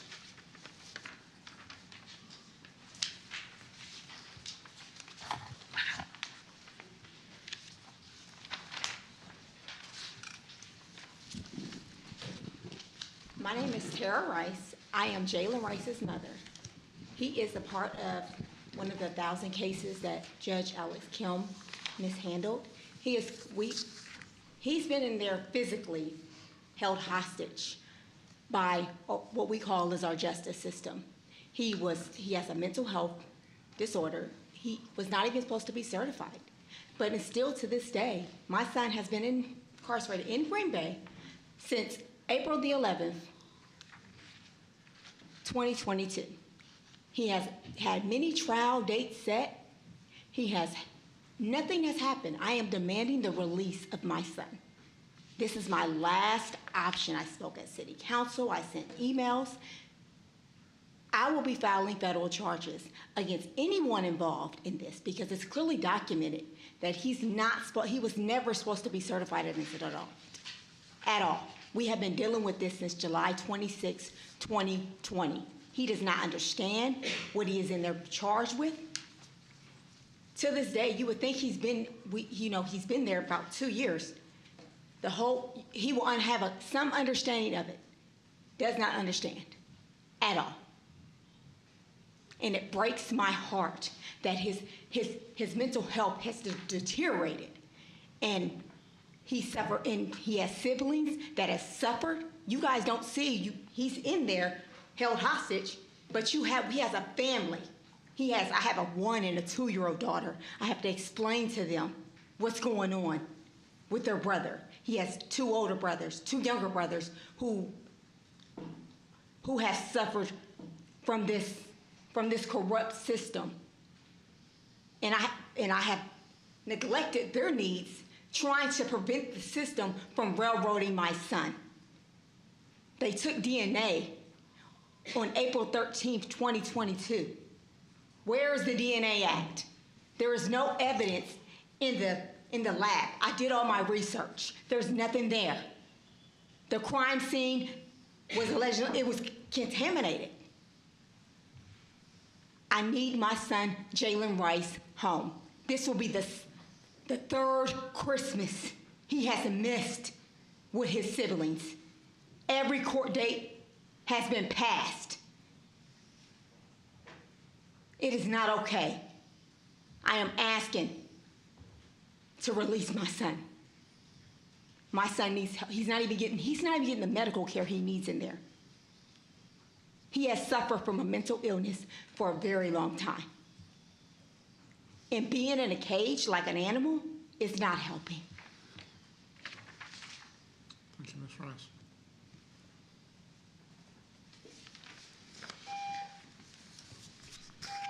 So, GK, obviously this is not agendized, so we can't talk about it, but I would like some more information on this. We're on it. Thank you. Terry Roach.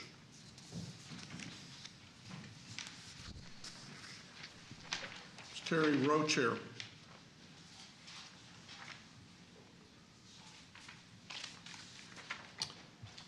Mike Brewster. Mr. Brewster, come on down.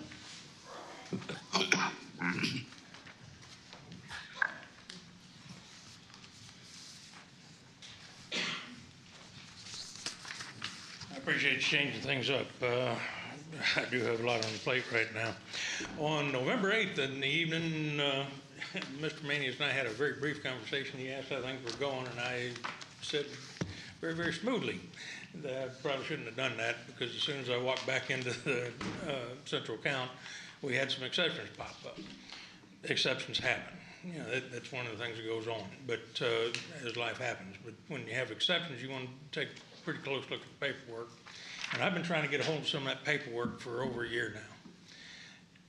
I'm going to give you some of the reasons that I've been told I can't have it. First one was that, well, it's got the serial numbers of the equipment on it, and so you can't have serial numbers. Now, the law doesn't say that anywhere, and I'll have you know that at the same time the DA is telling the AG that, they're giving me another document that's got what on it? The equipment serial numbers. You know, I can go to your website right now and I can get the equipment serial numbers are on that website, every one of them. The second reason has been quoted a bunch is JWF-9. Now, this is an interesting piece of work. Facts, law, and circumstances are a deal. They are a thing. The facts and circumstances that are involved in JWF-9 have got nothing to do with with the situation we're in today. Every law that is referenced in JWF-9 hasn't been on the books in 20 years. But this is another reason I'm being given for not getting documents. The third reason is a little bit too complicated to go into here, but I'm going to make one last offer.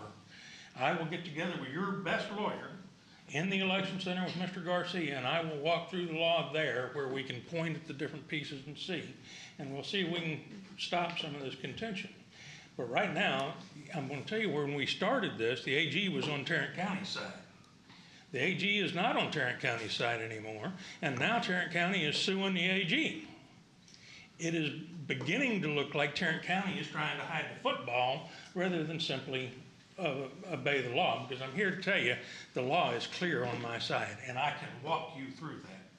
Their interpretation is wrong. I know why it was set up that way, but this is a situation that needs to be done. Now, for a year, I have been very, very respectful. I have gone into places, I have looked, I have learned, I have inquired. And now I have a lot of information, and I'm going to start using that information very, very soon. I didn't pick a fight. I requested documents. Tarrant County sued the Attorney General of the state to prevent the release of those documents. I would like to try and see if I can nip this in the bud. I have said from the beginning that I have tried to keep this from being contentious and going to court. I have made that very clear. And I just defy somebody to say differently. But that's where we are today, and I'm trying. But starting next week I've got the cards and I'm going to start playing them. That's where we are. Thanks, sir. Once again, is Terry Roach in the audience? Okay. Thank you, Mr. Manius, for letting me take those things out of order. I believe next is Human Resources. Move to receive and file personnel agenda. Second. We have a motion and a second to receive and file personnel agenda. Please vote. Commissioner Brooks? Whoop. Commissioner Brooks? Yes. Commissioner Johnson? Yes. Motion passes unanimously. Thank you and good afternoon. We have 3 additional items for the court this morning. The second item, we're asking the court to approve a waiver of terminal benefits for the administrator's office. Mr. Manius is requesting that the court waive 264 vacation hours effective December 7th, related to the retirement of Lisa McMillan. Mr. Manius has made his replacement decision, and so he'd like to move forward with that. There is a net cost associated with this request of approximately $28,900. However, it should be noted that in Mr. Manius's, within his department, there are salary savings from other vacancies that will more than cover the cost of this waiver. So that's the request. Move for approval. Oh, second. We have a motion and a second. Any discussion? Please vote. Commissioner Brooks? Yes. Commissioner Johnson? Yes. Motion passes unanimously. Thank you. Our next item, we're asking the court to approve a table of organization change for the sheriff's office. As described in your court communique, the sheriff's department, as we are all aware, continues to struggle to fill vacancies in their department. Currently, there are 179 vacant detention positions and approximately 30 deputy sheriff positions. So the proposal, as outlined in your communique, is that the sheriff's department is asking to temporarily retitle 30 detention officer positions. So no funding impact, just a title change. And the 30 positions would have the title detention officer / deputy sheriff cadet. And the proposal would enable, if approved by the court, the sheriff's department to designate 30 individuals. Some would be internal. I believe a small number would be internal detention officers. I think the majority, the idea would be that those would be external applicants that would be hired. Those 30 detention officers / deputy sheriff cadets would then pursue their basic peace officer training certification through TCC. So the sheriff's department would be working in partnership with TCC. This training would begin in August of next year. So between now and August of next year, these individuals would be, of course, working as detention officers.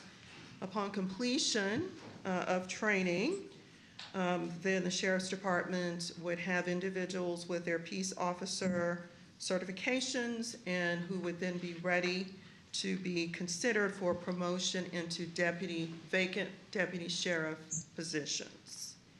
Again, there is no cost associated with a title change, of course. It's just a title change. However, there would be a cost for the training program of approximately $66,000. And the proposal is that that training be covered using ARPA funds. So that's sort of it in a nutshell. I do know that the sheriff is present today, this morning with us, this afternoon with us. And I believe he has two of his chiefs present if a court has additional questions. I move approval. Second. I do have a question. I'm just trying to make sure I understand. I mean, I heard your explanation, but the dots have not been connected as how the retitling necessarily is going to help. I don't get that part. So again, the idea would be to take a number, 30 positions. They are currently detention officer positions. The retitlement would reflect that the new title would be detention officer / deputy sheriff cadet. And so then those 30 positions, if the court approves it, would be available then for the sheriff's department to designate 30 individuals, some who are currently detention officers. It's my understanding that would be a very small number. The majority of the 30 would be external applicants that would be hired. They would be placed in these positions, detention officer / deputy sheriff. And then at the appropriate time in August of next year, would enter the cadet program at TCC, go through the program, and then of course would then have the license that would be, or certification that would be necessary for them to then be promoted into the deputy sheriff vacancies. And again, currently there are 30. So is the, Okay. Oh, go ahead. so is the, in order to be deputy sheriff officers, they have to have the peace officer's license? Yes, it requires, peace officer certification requires basic training. Okay, but not all of our jailers are peace officers. But I think what we're trying to do, oh, I'm sorry. No, go ahead, sir. Go ahead, Jennifer. Yeah.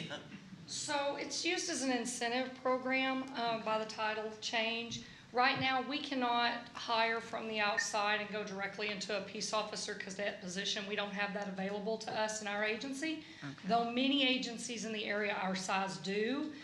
That's kind of their primary thing is they bring people in and they put them into the Peace Officer Academy. So we're using it as an incentive for recruitment to offer that availability to many individuals instead of just the few that we're able to do each year.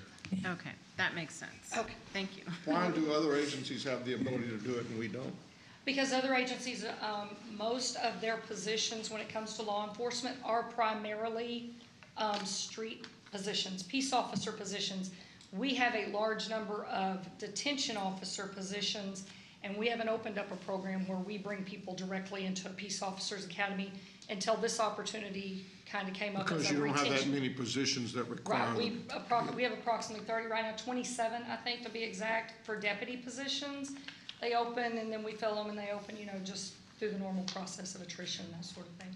Okay. So this is kind of an incentive to give them something extra. So when we get finished with all this, are they going to go back and still be jailers? They will have the opportunity to fill the deputy positions that we have open at that time. And then as we have more positions open, they will have the opportunity to move into deputy positions. They will serve as jailers prior. If they don't move into a peace officer status, then what happens? They go back into detention, but then now we have a pool of detention officers who are also certified peace officers, so that when we have openings in deputy sheriff positions, we can recruit from our own people to fill those positions. So we're not adding any positions right now, we're just kind of moving them around? Yes, sir. Retitling existing positions. Okay. Certification. So, Okay. oh, did you have more questions? No, it's, Okay. So in reading the communique, it talks about the fiscal impact of the 66,000. That's just for the initial class. How often will this be, and that's with ARPA dollars, how often will this program, this initiative be evaluated, and then at some point, we won't have ARPA dollars at our disposal. So what's the thought about that? I believe that, I'm gonna let her answer those So, questions. yeah, it's my understanding, and the court communique indicates that this is a temporary arrangement. And I think that the Sheriff's Department plan is to, again, and have their individuals enter the program in August of 2023, see how successful that is, and then potentially go into 2024 if they find that, you know, they're able to secure the personnel that they're. How long is the program? The Peace Officers Academy, yeah, it's about 4 months, 5 months total to get them through the process. But the urgency in it is that we had to request that an entire class be set aside for us, which TCC is willing to do. The first opportunity would be in August of 2023, but that puts us in a position of having to find, recruit, and hire 30 people and get them prepared to go into that academy by August. Okay. So it would be early 2024 by the time everything is completed with them. And while they're in that class, they will still be working in the jail. No, cadet positions work full-time in the academy when they move to the academy. Okay. They'll be 8 to 5 Monday through Friday at the academy. And I'm fine, I mean, I'm gonna support this. My only thing is we got 200 or 179 vacant jailers. And, you know, I would hope that we can get people in the jail as quickly as possible to relieve what's been a very hard time, I know, on the jailers since COVID hit. Yes, sir, and between now and the time that they had the Peace Officer Academy open, they would be trained and working inside the corrections facilities. Okay. Any other questions or discussion? Please vote. Commissioner Brooks? Yes. Commissioner Johnson? Yes. Motion passes unanimously. Thank you. We have one final item for the court this morning. That's item 4. We're asking the court to approve the out-of-class pay extension for facilities management. This would be associated with Mr. Amadors, acting as the facilities management director. If approved, this extension will run through March 4 of next year at a cost to the general fund of approximately $2,200. Again, it should be noted that this cost will be entirely offset by salary savings. Move for approval. Second. We have a motion and a second. Any discussion? Please vote. Commissioner Johnson? Yes. Commissioner Brooks? Yes. Motion passes unanimously. And Judge, if I could just take one moment just to remind employees that this Friday is the day that final retention payments are going to be issued, December 9th. There has been some communication, I believe, that's been sent out by payroll as well as the service center, just reminding employees of the process. And again, I would just like to take the opportunity to thank, on behalf of all employees, the Commissioner's Court, Mr. Manius, for approving these retention payments. We've heard from many, many employees that they have been extremely helpful. So, our thanks. Thank you, And Tina. I would remind everyone that everyone got that except for the elected officials. So just in case there's any confusion, elected officials did not receive this. I still want to ask, is there a Mr. Terry Roach? I thought you might have come back in. I believe you had a public comment that you wish to make, so I'll call you up at this time.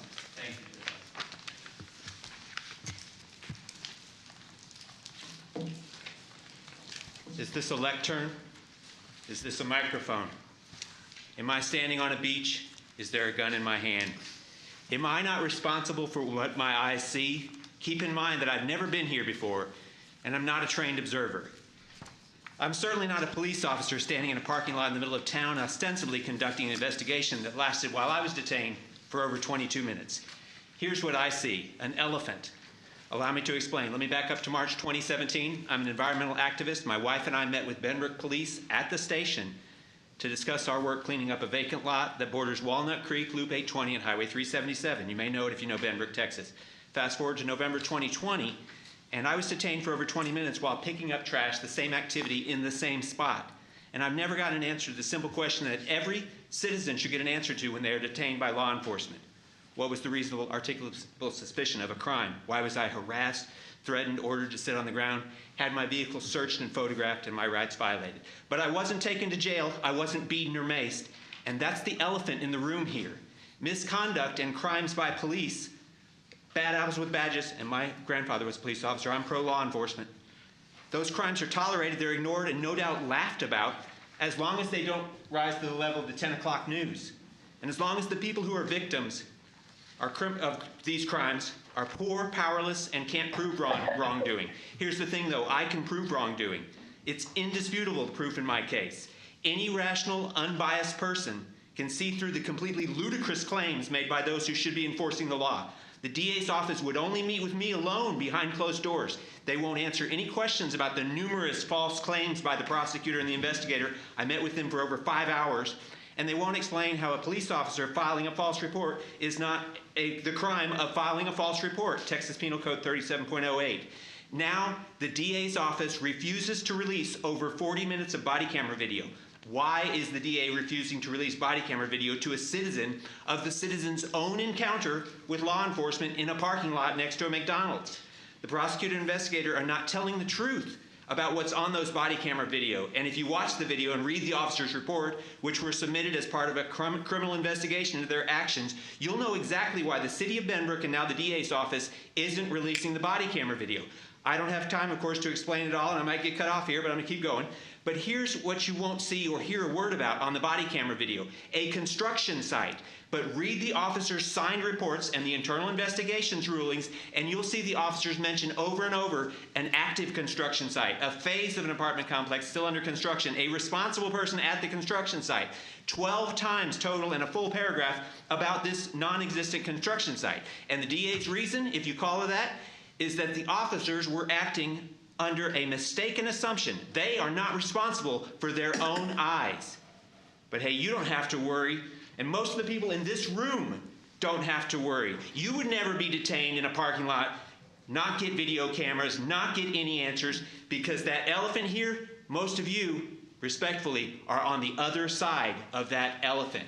I'd like some answers, and I'd like the body camera video, and I think every citizen has a right to the body camera video from their own encounters, especially with law enforcement. That's not the way it is here in town, and it's not the way it is with the state of Texas either. Thank you. Thank you, sir.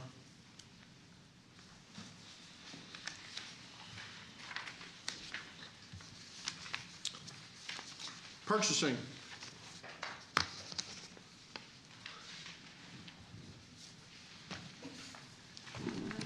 Good afternoon. Good afternoon. Melissa. We have 4 items for your consideration. The first item is an award recommendation regarding bid number 2023-022. This is our annual contract for office supplies and other miscellaneous products, awarding to the primary vendor Staples Contract and Commercial, and the secondary vendor Preferred Office Products, per unit price and discount from list price. Move for approval. Second. We have a motion and a second. Any discussion? Please vote. Commissioner Johnson? Yes. Commissioner Brooks? Yes. Motion passes unanimously. The second item is also an award recommendation regarding bid number 2023-033. This is our annual contract for grease, lint, oil, and sand trap cleaning services, awarding to the primary vendor, the Cleaning Guys, and the secondary vendor, Earth Tech, per unit price. Move approval. Second. We have a motion and second. We buy lint. Lint, Cleaning services. Yeah. annual contract for They didn't grease. come around to your house and get yours? They didn't get my lint. Okay. Please vote. Commissioner Johnson? Yes. Commissioner Brooks? Yes. I'd like to know how much we pay for lint every year. For the cleaning And of what? the It doesn't say that. It says annual contract for grease, lint, and oil. and sand Trap trap cleaning cleaning services. Okay. Santa What in the Cruz hell do we Trap have Services. Lynn on? Okay, yeah. Don't you wish as of one of these days where you've just gone 1 through 4 all at the same time? I almost did that, and I said, it's okay, she already started. I should have Go right ahead on number 3. All right. The third item is also an award recommendation regarding bid number 2023-034. This is our annual contract for specialized electrical services for facilities management, awarding to the 4 primary vendors listed per hourly rate and markup for parts. Move for approval. Second. We have a motion and a second. Any discussion? Please vote. Commissioner Brooks? Yes. Commissioner Johnson? Yes. Motion passes unanimously. And the fourth and last item is an approval of an invoice payment for a diagnostic service call for the Sheriff's Office to MHC Kenworth in the amount of $306.88. This invoice came about because the SO took one of their buses to Kentworth, who is no longer on one of our contracts. So they didn't know. Oops. Yeah. Move approval. Second. We have a motion and a second. Any discussion? Please vote. Commissioner Brooks? Yes. Commissioner Johnson? Yes. Motion passes unanimously. Thank you. And the last announcement I would like to make is for United Way, we're having a bake sale downstairs in the lobby. We have lots of cookies, cakes, brownies, candy bars, and treats. So come on down to the lobby, and we have lots and lots of good stuff for a great cause. And I guess along that same lines, our auction ends Friday. Thank you. So if you haven't put in a bid for some of the auction items, please go and do that between now and noon on Friday? Correct. Okay. Commissioner Johnson, I believe you have an interlocal agreement. Yes, has this been approved by the DA's office? Yes, sir, it has. Move approval of item 10L 1A and B. Second. We have a motion and a second. Any discussion? Please vote. Commissioner Brooks? Yes. Commissioner Johnson? Yes. Motion passes unanimously. Appointments for today. I've got a couple. First, I want to appoint Catherine Rotter to the City of Euless TERS number 4, Midtown, for a new term beginning January 1st, 2023. Second. We have a motion and a second. Please vote. Commissioner Brooks? Yes. Commissioner Johnson? Yes. Motion passes unanimously. Okay, I have another one. Want to appoint Glenn Whitley to the NTTA board, replacing Tim Carter. That term ends at the end of March 2024. Second. This Glenn Whitley? Yep. And it's effective January 1st. Yep. We have a motion and a second. Any discussion? Please vote. Commissioner Brooks? Yes. Commissioner Johnson? Yes. Motion passes unanimously. I have 3 appointments that I'd like to make for the MHMR board. Lynn Willis, Carrie Cockrell, for the terms ending March of 2024, and then Linda Harmon for March of 2023. Second. We have a motion and a second. Any discussion? Please vote. Commissioner Brooks? Yes. Commissioner Johnson? Yes. Motion passes unanimously. And I'd like to appoint Mr. Mario Perez to the MHMR board, replacing Mr. Theodis T. Ware. Second. We have a motion and a second. Please vote. Commissioner Brooks? Yes. Commissioner Johnson? Yes. Motion passes unanimously. Within the Conference of Urban Counties, we have 3 entities.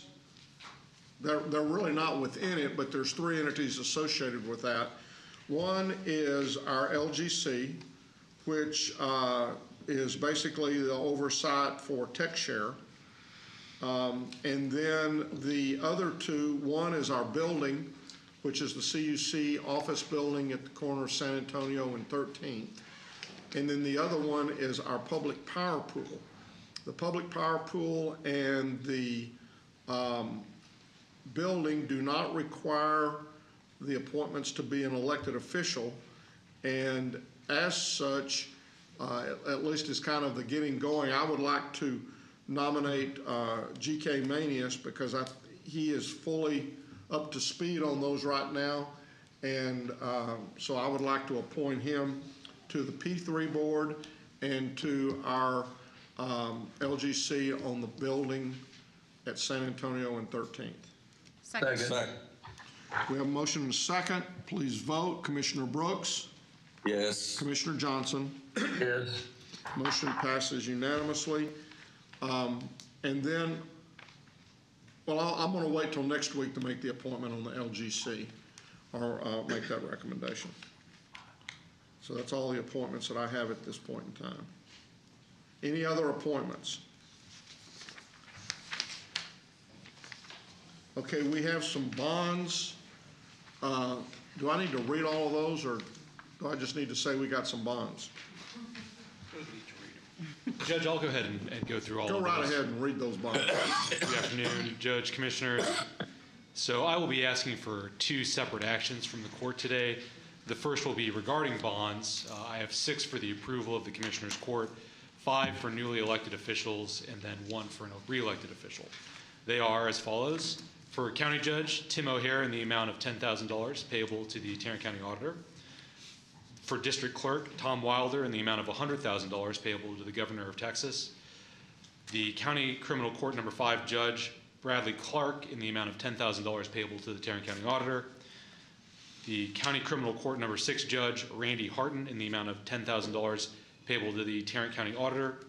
The County Criminal Court Number 7 Judge Eric Starnes in the amount of $10,000 payable to the Tarrant County Auditor. And then finally, the County Criminal Court Number 9 Judge Brian Bolton in the amount of $10,000 payable to the Tarrant County Auditor. And these bonds have all been reviewed by Ann Diamond, Hannah Bell, and myself at the CDA's office. Each are in proper legal form, and we would request court approval. Move for approval. Second. We have a motion and a second. I'm just glad that we recognize that Wilder's 10 times more liable or requires 10 times more liability insurance than the rest of the judges do. Any other discussion? Please vote. Commissioner Johnson? Yes. Commissioner Brooks? Yes. Motion passes unanimously. The second action I will ask from the court will be regarding certificates of self-insurance. I have 13 of those. They are certificates of self-insurance in lieu of bond pursuant to the county's policy that was passed in 2014. We're asking the court to receive and file these approved certificates of self-insurance. These have previously been approved by the county administrator, Mr. Manius. They are as follows. Jennifer Reimel for County Court at Law Number 2 Judge. Mike Rabel for County Court at Law Number 3 Judge. David Cook for County Criminal Court Number 1 Judge. Kerry Walker for County Criminal Court Number 2 Judge. Bob McCoy for County Criminal Court Number 3 Judge. Deborah Neekum for County Criminal Court Number 4 Judge. Charles L. Chuck Vanover for County Criminal Court Number 8 Judge. Ralph Swearingen Jr. for Justice of the Peace Precinct 1. Mary Tom Kernut for Justice of the Peace Precinct 2. Christopher Gregory for Justice of the Peace Precinct Number 4. Sergio De Leon for Justice of the Peace Precinct Number 5. Jason Charbonnet for Justice of the Peace Precinct 6. And then finally, Lisa Woodard for Justice of the Peace Precinct 8. And we'd ask the court to receive and file each of these certificates of self-insurance. Move to receive and file. Second. We have a motion and a second. So wouldn't you be required to have them for all of the JPs? We haven't. We will for the remaining JPs. We just haven't gotten them yet. Correct, Judge. We'll bring Okay. those back hopefully by next week, but if not, then by the 27th. Okay. Please vote. Commissioner Brooks? Yes. Commissioner Johnson? Yes. Motion passes unanimously. Thank you all. Thank you. Court members, you have before you the claims, including the addendum. Move approval of the claims, including the addendum. Second. We have a motion second to approve the claims, including the addendum. Please vote. Commissioner Brooks? Yes. Commissioner Johnson? Yes. Motion passes unanimously. And I don't believe we have any more briefing items. Not at this time, Then we will recess our open meeting to proceed to close, discuss items exempt under section 551.071, 072, 074, 076, and 087 of the Texas Government Code.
I just want to say for the